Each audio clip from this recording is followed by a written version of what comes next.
দেখো বন্ধুরা, আজকে বানাবো দেশি মুরগির ঝোল। যদিও ভাই প্রথমবার। দাঁড়াও তোমাদের দেখায় দেশি মুরগির পা কিরকম লম্বা লম্বা হয়। এই দেখো, এই পা দেখে বুঝবে যে এটা দেশি মুরগির ঝোল। ঠিক আছে, এমনি মুরগি পোলট্রি মুরগিগুলো কিন্তু ছোট ছোট পা হয়, আর এদের মাংস নাকি খুব টেস্টি হয়। তোমাদের দাদার ভীষণ শখ ছিল, এই জন্য নিয়ে এসছি। এই প্রথমবার বানাবো, জানি না কেমন হবে। তো খুব ভালো করে মশলাটাকে কষিয়ে নিচ্ছি। একদম মশলাটা যখন পেঁয়াজগুলো পুরো একদম ক্রিমের মতো হয়ে যাবে, তারপর আমি এই আলুগুলোকে দিয়ে আবার কষাবো। তারপর লাস্টে মাংস দেবো, দিয়ে ভালো করে কষিয়ে তারপরে জল ঢালবো, মানে লাল লাল ঝোল করব। তো বন্ধুরা ভীষণ চাপে আছি, জানি না আজকে কেমন হবে।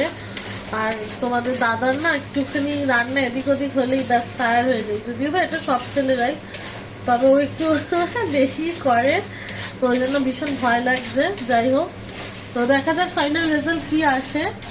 আর এদিকে ছেলের জন্য দেখো একটুখানি দু পিসও না, এক পিস এই পুচকি মাংসটা নিয়ে নিয়েছি স্যুপ করব বলে, কারণ ও এইসব খাবেই না, ও একদমই আলাদা। তো চলো পরে দেখা হচ্ছে।